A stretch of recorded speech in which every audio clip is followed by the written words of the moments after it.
السلام عليكم ورحمة الله وبركاته. الحمد لله رب العالمين. اللهم صل وسلم وبارك على المبعوث رحمة العالمين سيدنا محمد بن عبد الله وعلى آله وأصحابه وأزواجه وذريته ومن اهتدى بهديه واستنى بسنته وانتهج نهجه إلى يوم الدين.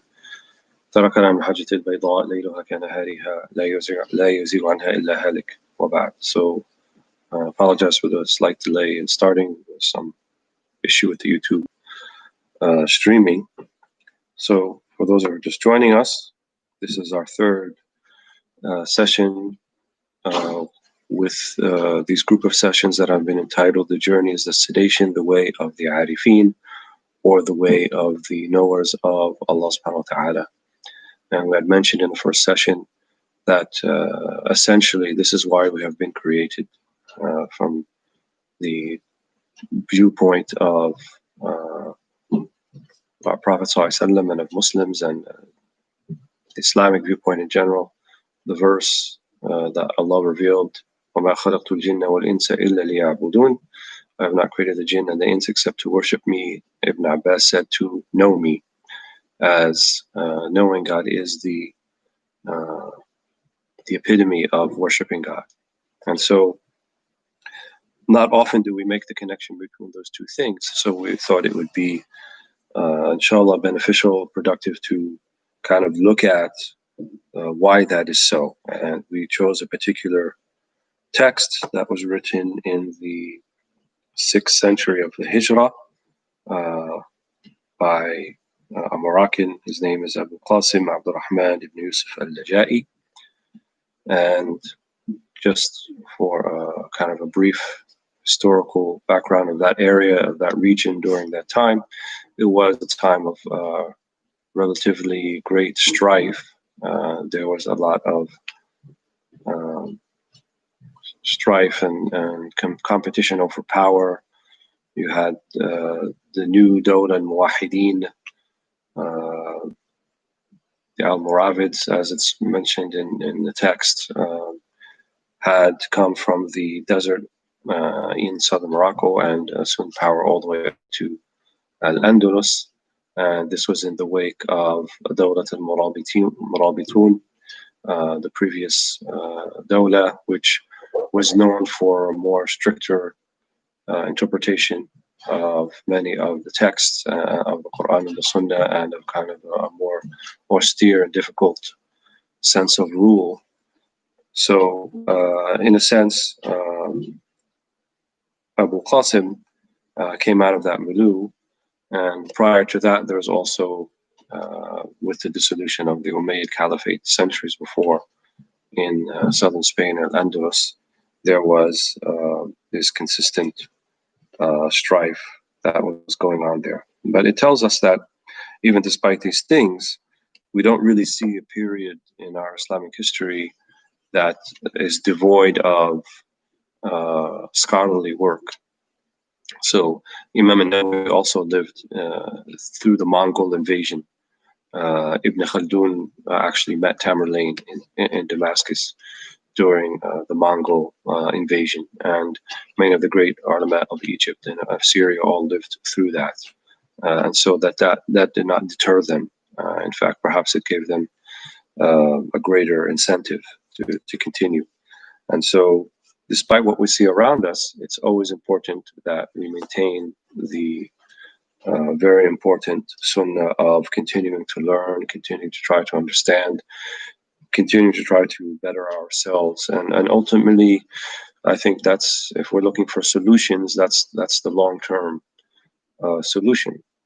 If we lived on a planet of people who all behave prophetically, then we wouldn't have the issues that we're having. We wouldn't have civil strife and racism and class struggles, and perhaps you can even make an argument we don't have the pandemic as it is now, if we assume that it was mostly done, or the result of mostly human folly and interaction. We wouldn't have depleted pools of fishing in the in the Red Sea or in the Mediterranean Sea, and we wouldn't have people being subject to um, subjugation and to modern forms of slavery and economic stagnation and all of these things if we really were a planet of prophetic people. And so we think the solution begins with the individual. So we can go and try to change everyone around us, but if we're not embodying those meanings, then it will be kind of an exercise in folly, and it will not be sustainable, not be permanent. It may achieve some short-term results, if we want to call them that, but I think ultimately we have to look inwardly so that we may look outwardly. And this book is also going to teach us that we look outwardly to also look inwardly, and that there's a congruence and a balance between everything. And when those things get out of balance, right, when our inner states get out of balance with the natural and perfect order of the created world, then we see fasad, as the Quran mentions. ظهر الفساد في البر والبحر بما كسبت أيديكم. The fasad, the corruption, has been manifested by that which you have reaped from your own hands. And so much of this then we can attribute to our own, not just inaction, but our own corrupt behavior, us as humanity, as a totality. And this ultimately has been the missions of prophets and messengers, that they come and they make a reset for humanity. In Islamic theology, Isa ibn Maryam, Jesus the son of Mary, was sent as a reset to the tribes of Israel, to the Hebrew tribes after Moses. And in fact, he came even with glad tidings, and he came with things that made their sharia, right, their way of living easier, their way of worship easier. But they rejected him for the most part. And it was then a period of 600 years before the next prophet would come, and he would be the final prophet, namely the Prophet Muhammad sallallahu alaihi wasallam. And he came and also did a reset for humanity, but this was a reset unlike any of the other resets that came before.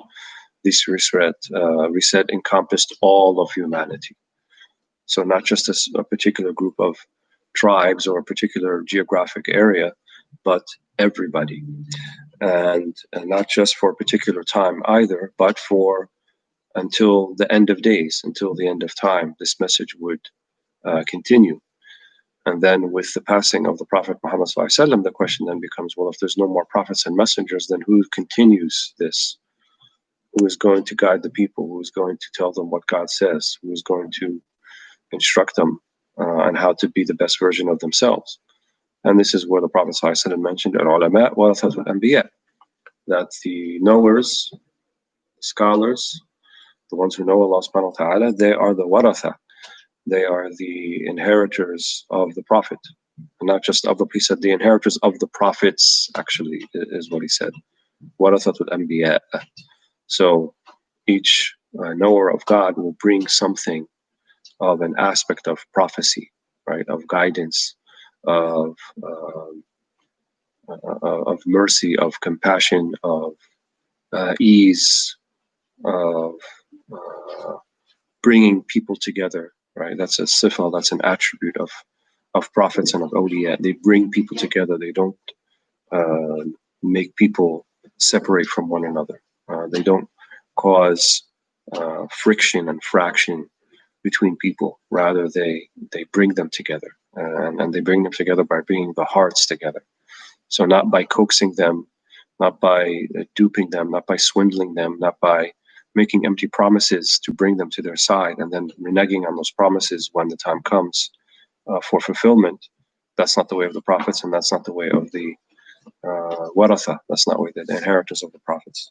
So we try our best in a very limited and narrow and small effort, but to try to revive something of this science, of this discipline of really knowing Allah subhanahu wa ta'ala. And Islam, in many ways, in the latter period, as we mentioned earlier, has become quite formalistic, and people tend to focus on the forms and At least I can speak about the West or America a little bit. That we're very content to have an Eid stamp and halal food in our university cafeteria, and to make sure that we get opposite sides of street parking on our holidays, and recognition and validation in that sense.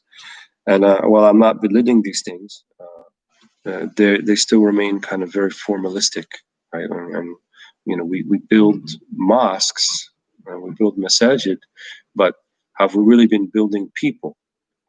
Because the masjid, it's a place to build people. It's not a place to store office furniture and have Eid iftars in the multipurpose room. These are function of the masjid, of the mosque, but that's not why it's there. It's there to build people. It's there to help people. It's there to heal people. If you can imagine what the mosque of the Prophet ﷺ was like, no one was rejected. All sorts of people came around. People who had no etiquette, people who didn't know anything about Islam and didn't have any sort of what we call mosque etiquette today. People who would go as far as to bring their camel inside the mosque and to urinate in a corner of the masjid. These were the types of people who were coming there. And on top of that, there was a whole group of what we would call today homeless people who lived right behind the masjid. But they didn't call them homeless people back then, right? They didn't use a pejorative term like that. They called them Ahl al-Suffa, right? The people of the bench, the people who, yes, their economic and financial circumstances were somewhat dire, and many of them, when they died and they tried to bury them, they had only one garment. So either they cover the bottom half or the top half, and they had to choose which part to cover. And Abu Hurairah was amongst them. Ibn Mas'ud was amongst them. These are amongst the greatest of the ulama and the greatest of the Sahaba. And so this deen began with the downtrodden and the disenfranchised and the have-nots, for lack of a better term. In fact, it was built upon their backs. This is how this deen was and remains. And this is how this deen flourished. How can you describe what was the most downtrodden and disenfranchised, arguably, part of the planet at the time, the Arabian Peninsula? The two superpowers had no interest in it whatsoever. The Byzantines to the north, with their great cathedral churches in Constantinople and their great monuments to their greatness, and then you had the Persians to the east, who also had the 1,000-year-long fire that they maintained in their Zoroastrian religion and that they worshipped. And then on the night that the Prophet ﷺ was born, this light went out, this fire went out for the first time in 1,000 years. This was the beginning. But what was it built upon? It was built upon the backs of people who were former slaves, who were downtrodden, who were disenfranchised, who had no tribal affiliation, many of them. Salman al-Farisi, Salman the Persian, who came from that great Persian Empire, and he was a prince of that Persian Empire. And he left it, and he went searching for religion. He went searching for God, and he went as far as Jerusalem. And he would study with one monk, one after the other, until one would pass away. He would study with the next monk, until the last monk that he studied with, he said, "What you are looking for is not here. It's not in Jerusalem. It's in the land of the date palm trees to the south. That's where you need to go." He said, "The land of date palm trees? What's that?" He said, "Go there." So he enters into the Arabian Peninsula, and he finds himself without tribe, without affiliation, without any sort of moral, financial backing, enslaved. They took him as a slave. And he was sold around the peninsula until he finally found his way to a slave owner in this land of the date palm trees called Yathrib at the time. Yathrib, later to become Al-Medina Al-Munawwara. Al-Medina Al-Munawwara. And Yathrib at the time, nobody wanted to go there either. Yathrib was known as the place of fever and of sickness. Anyone who goes there would get sick. They would avoid the place. It was not on the caravan route. They didn't make their money by caravan route. That's how the Meccans made their living. The Medinians made their living by date plantations, because they didn't have the knowledge or the access or even the desire from others to trade with them. So they were not part of that. But then when the Prophet ﷺ went there, and when Anas ibn Malik mentioned The day that the Prophet ﷺ entered into Medina, أضاء منها كل شيء. Everything became light. The fever went away. The sicknesses went away. Everything went away and everything became light. Then it became Al-Medina Al-Munawwara. Then it became the Medina, the illumined, the enlightened. And this Salman Al-Farisi, right, that there's difference of opinion about what city he came from. Did he come from Asfahan, or did he come from Hormuz, or did he from somewhere else in Persia? And they're not even sure about his name. And then when they ask about him, and they say, "Who are you?" He would say, "Ana Salman ibn al-Islam." I am Salman, the son of Islam. That's who I am. That's my identity. That's how I have my dignity. That's where I come from. I come from Islam. He didn't say I'm the prince of Persia. He didn't say my ancestors are Persian and they were princes, and who are you desert Arabs who walk around barefoot and are nothing compared to our empire. He didn't say anything like that. He said, "Ana Salman ibn al-Islam." And he was beloved to the degree, especially after his insight into building the trench to oppose the Confederate army that consisted of the Jewish tribes in Al-Medina and their confederates from outside, from the Quraysh, and then from other parts of the peninsula. And they had a 10,000 man strong army laying siege, or was about to lay siege to Al-Medina. And Salman said, "You know, where we from, we build a trench. Right? We're already protected from three sides, by the lava rocks and by the mountains. But in this area where we're exposed, if we build a trench." And so the Prophet ﷺ followed this Salman ibn al-Islam, Salman the son of Islam.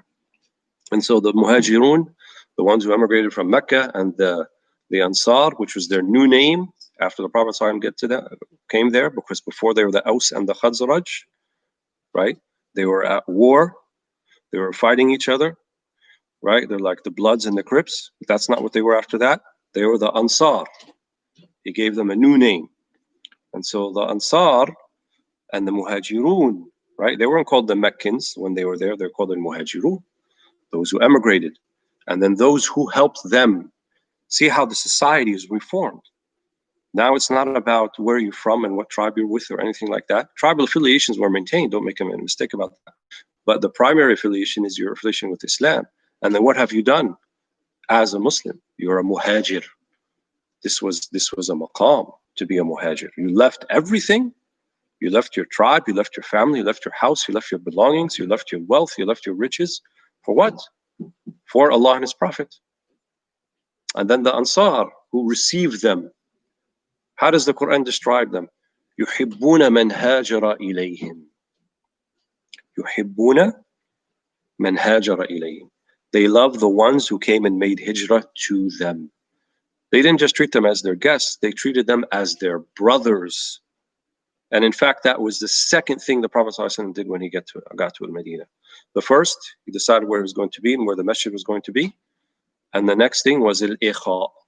Akha bayna al-muhajirin wa ansar. That's what we read in the seerah. He made brothers out of the muhajirin and out of the ansar. So each one of the ansar would have a brother as a muhajirin. To the degree that one of them who had multiple wives would say, I'll divorce one of my wives, and if she's interested, she can marry you, and I'll give you half my land, and I'll give you all, half of what I have, everything, so that you are a full-fledged brother. Someone he doesn't know, different tribe completely. And most of the Muhajirun say, no, just Abu Bakr as-Siddiq, he said, just show me where the market is. That's what I know. I'm a trader. I trade in caravan routes. I know how to work that. So show me where that is. And that's enough. So the Muhajirun and the Ansar, they both wanted to claim Salman. They said, is Salman from the Muhajirin? Or is he from the Ansar? Because he wasn't in, some riwayahs indicate he might have been in Mecca first, but he came to Al-Medina, but he's not from Al-Medina. He's not from Yathrib. He came from outside, so he certainly made a hijrah. But at the same time, he was already there when the Sahaba and the Prophet ﷺ made hijrah, so he did receive them in that sense. So they said, which one is he from? I think he's a muhajir. Muhajirin was saying he's from us. And the Ansar said, no, he's from us.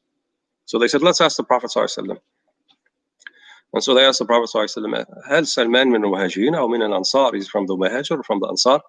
He said, Salman minna آل البيت. Salman is from me. He's from Al al-Bayt. He's from the household of the Prophet ﷺ. The one who was taken in as a slave with completely unjustly and sold, and he worked the date plantations, and he had to earn his freedom. What they had a process called mukataba. So he had to plant 1,000 date palm trees, fledgling date palm trees, and some amount of gold to win his freedom. And the Prophet ﷺ arranged for that, and he said, dig all the holes, Salman, and I will place each date palm tree in its place. And he did, except for one. 999, he did, except for one. Because all of them bore fruit immediately. And that was one of the miraculous things, except for one. And he said, who planted that one? And then Umar al-Khattab said, Ya Rasulullah, I planted it. He said, take it out, let me plant it back in. He plants it back in, and it bears fruit the same year, immediately, which it also is miraculous. And you want to tell me Islam is a deen about not the have-nots? It raises people who don't have anything. Umar said about himself, نحن قوم أعزنا الله بالإسلام. This is the key. This is everything. We can talk about all the other stuff all the time, and we could think about, all of the different issues we're contending with. But if we don't have this, wallahi al-azim, if we don't have this, we don't have anything. Nothing. None of it will work. We will just be going in the dawama. We'll just be going in the cycle, back and forth. So that's why we do this. That's why we think this is the way, and this is what our teachers have told us, and what our shuyukh have told us, and what their teachers have told them, and what their teachers have told them. You look at any successful reform movement, and I don't like using that word lightly or at all, but you look at them and you find that they were headed by people of God. When they were successful, they were people of God. Salah ad-Din al-Ayyubi was a person of God. He was a Arif Billah. Amir Abdul Qadir al-Jazairi, he was a Arif Billah. Imam Shaman was a Arif Billah. All of these people, they were Arifun Billah. Umar al-Mukhtar, Arif Billah. And yes, they were Sufi too, by the way. They had Sufi affiliations. So did Muhammad al-Fatih. He was a Naqshbandi. Amir Abdul Qadir al-Jazairi was Qadiri. They had the Sufi affiliation. He was the head of a Zawiyah, and he was a sheikh, and he gave the wird to people, and he took the bay'ah. And at the same time, he fought 15 years against the French, to the degree that the French themselves had to admit the valor and the bravery and the greatness of this man. They couldn't deny it. They were in awe of him. Everybody was in awe of him. That's something that Allah SWT gave him. Allah SWT put those meanings in his heart. And he would have been that were the French not there or not there. He would have been doing great things whether they were there or not there. That's who he was. The rebellion against the French didn't make him who he was. He was already that. And then Allah SWT manifested, and we were able to see that. And so each one of us has the opportunity. We may not rebel against tyranny and oppression, but if you can't rebel against the tyranny and oppression of your own heart first, how are you going to do it against the real tawaghit, the real tyrants and the oppressors out there, if you don't have that strength within you?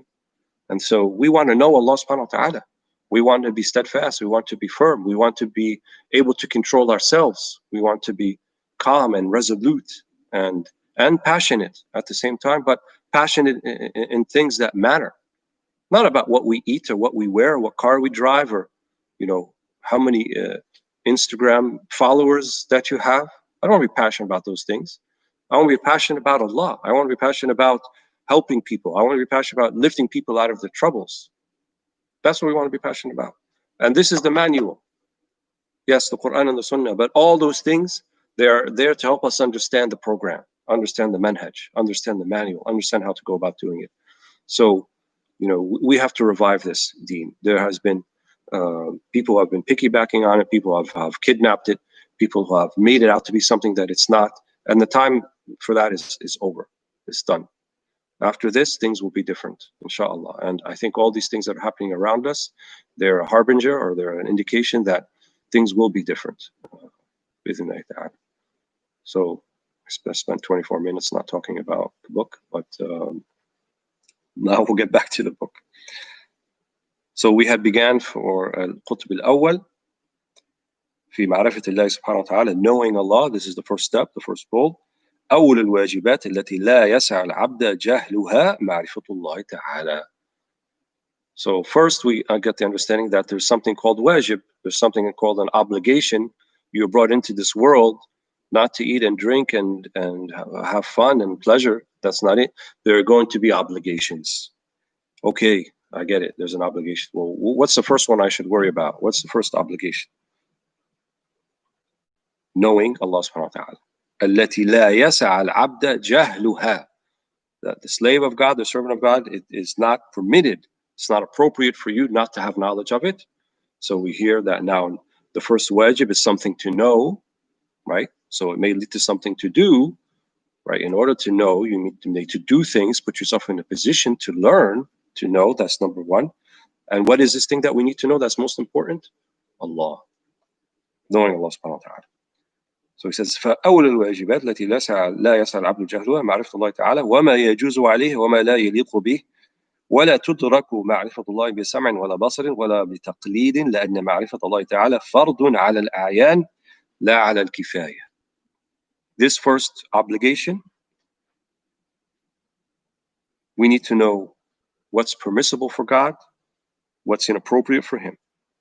And as I said in the previous session, why does he say it like that? Well, this is a very theological way of speaking, and they spoke in this theological way because, like when we just said about religion in general and about causes in general, people try to make it out to be all these sorts of different things that it's not. And people have done that with God. People have made God to be out all these different things that He's not. And we need to ascertain what He is. And when in a matter to ascertain what He is, and we can't know His essence, right? We can't know Him in that way, but we can know what is permissible for Him, what He can do, and what we can ascribe to Him and what we shouldn't ascribe to Him. This is the first step, and we call this negative theology, right? So وَمَا مَعْرِفَةُ اللَّهِ وَمَا يَجُوزُ عَلَيْهِ. So what is permissible, right? So I will not be surprised by anything that happens in the world if it's from al-mumkinat, right? If it's from the things that Allah subhanahu wa ta'ala can possibly do. وَمَا لَا يَلِيقُ بِهِ. And that which is inappropriate for Allah subhanahu wa ta'ala. To understand also that I can't say this about God, or I can't say that about God, and I can't say this thing about God. That's not right. That's inappropriate. I also need to know those things. وَلَا تُدْرَكُ مَعْرِفَةُ اللَّهِ بِسَمْعٍ وَلَا بَصَرٍ. But this thing that we want to know about Allah subhanahu wa ta'ala, you can't do it by your senses. You're not going to be able to see it with your eyes or hear it with your ears. Right? It's not going to work that way. وَلَا بِتَقْلِيدٍ. Or by copying somebody else. لأن معرفة الله تعالى فرض على الأعيان. Because this obligation, which is the primal obligation or the primary obligation of everybody, it's an individual obligation. It's not a communal obligation. There are other things that are communal obligations. You don't have to be a physician. You don't have to be an engineer. You don't have to be a scholar. You don't have to be, no. But you have to know Allah. Other people have to do that. In our community, we need people to do all those different things. But this thing, we don't just need one person in the community who knows Allah and everybody else doesn't know Him. We need every single member of the community to know Allah subhanahu wa ta'ala. So it's fardun ala al-a'yan. Everyone has to know it. La ala al-kifaya. Not a communal obligation. وبالنظر الصحيح بتأمل العقل الذي يؤدي إلى العلم الضروري يعرف الله سبحانه وهو النظر في أفعاله واختراعه. Then he gives us a pretty simple way how to go about doing this. He says, النظر الصحيح. What is nazar? What does that mean? Call it contemplation, call it reasoning, call it rationality, similar meanings. As-sahih, a valid one.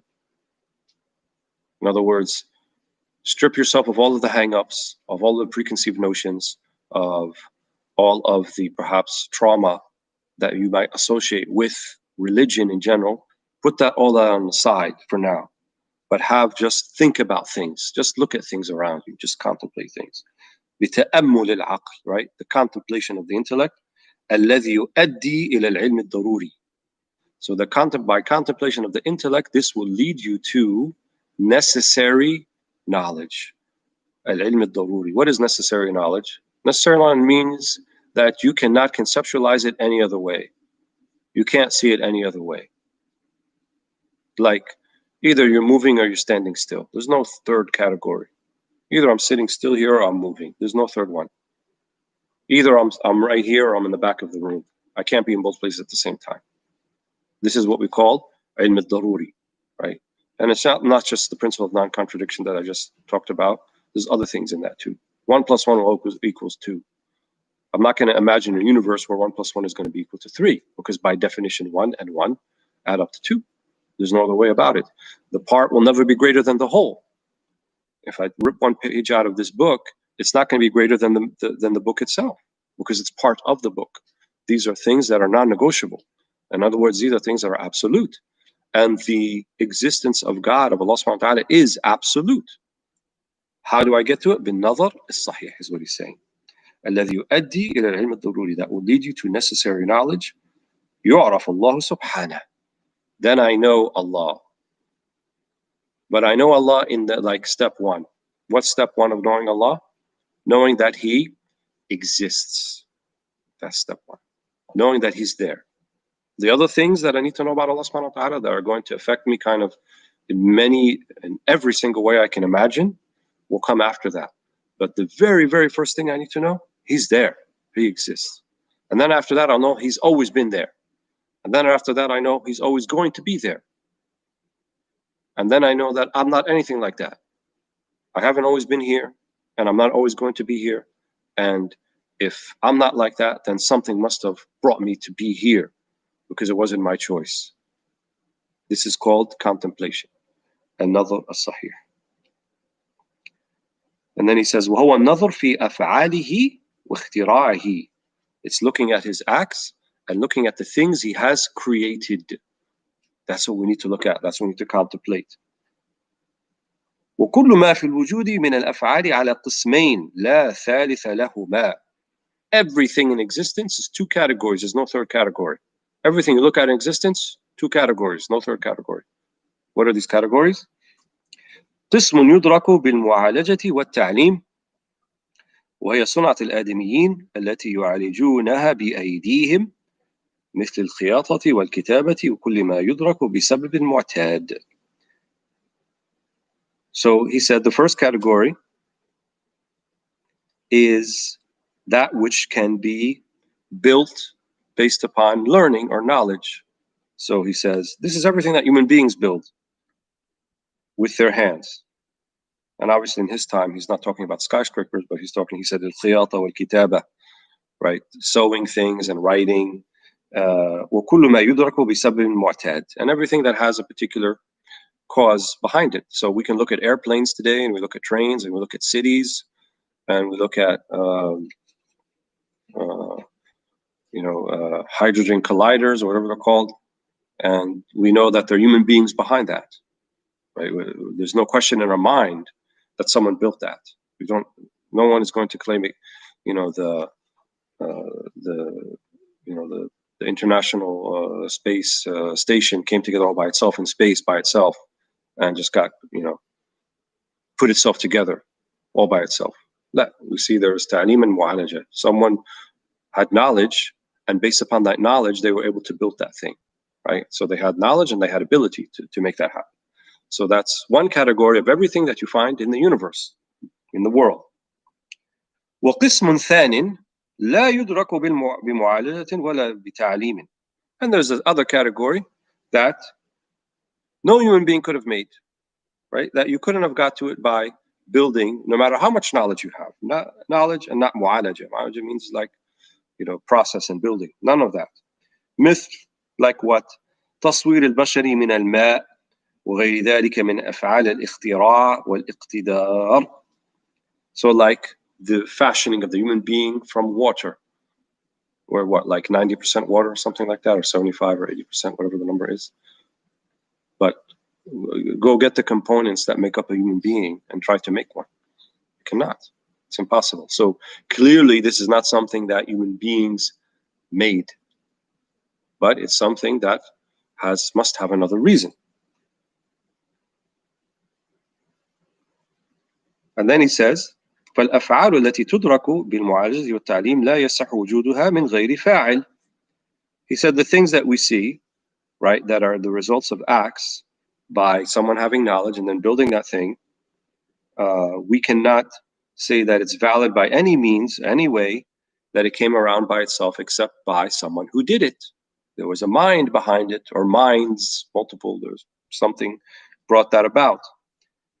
فإذا ثبت بضرورة العقل أن الخياطة والكتابة وسائر الصنائع التي تدرك بالمعالجة والتعليم أن لها صانعا صنعها، ثبت أيضا بضرورة العقل أن الأفعال التي لا تدرك بالمعالجة والتعليم كتصوير البشر من الماء وما أشبه ذلك له صانع صنعها وحكيم نظمها ومخترع اخترعها ومتقن أتقنها. So then he says, so if we know necessarily, like we can't picture it any other way, that sewing and writing and everything else in the examples I mentioned, building airplanes and cars, whatever it might be, that had to have knowledge behind them and then they were built, and that there was a builder or builders behind it. ثبت أيضا, then it's also true, it's also confirmed and true, بضرورة العقل, necessary knowledge, I can't have any other conception of it, that those acts, right, and those results of those acts that I see in the universe that could not have been done by human knowledge and human capabilities, like تصوير البشر, right, like the human being from water. وما أشبه ذلك. He doesn't even give you many examples. He says وما أشبه ذلك because it's enough of an example. Allah subhanahu wa ta'ala says in the Quran, وفي الأرض آيات للموقنين وفي أنفسكم أفلا تبصرون. Right, and in the ard, in the earth, there are signs للموقنين, for those who have certainty. وفي أنفسكم أفلا تبصرون, and within yourselves, do you not see? Let alone the sun, the moon, the stars, Venus and Mars and Pluto and Neptune, and we want to say that there's no mind behind all of that. It just kind of came about by itself. He actually makes it sound really simple, and it makes you think, like, how did I even think anything other than that? Why would I even think that it would be in any other way? Because we don't accept that even in the most trifle of things, right? You go to Home Depot or Lowe's and you buy a screw or a nut or a washer or whatever it might be, and it's like this small, but you know it didn't come about by itself. Someone made it, and it's that small. But yet we have all of these brilliant minds supposedly debate the idea of how the fly somehow was the result of some sort of random processes without any intelligence behind it, and then it became a fly.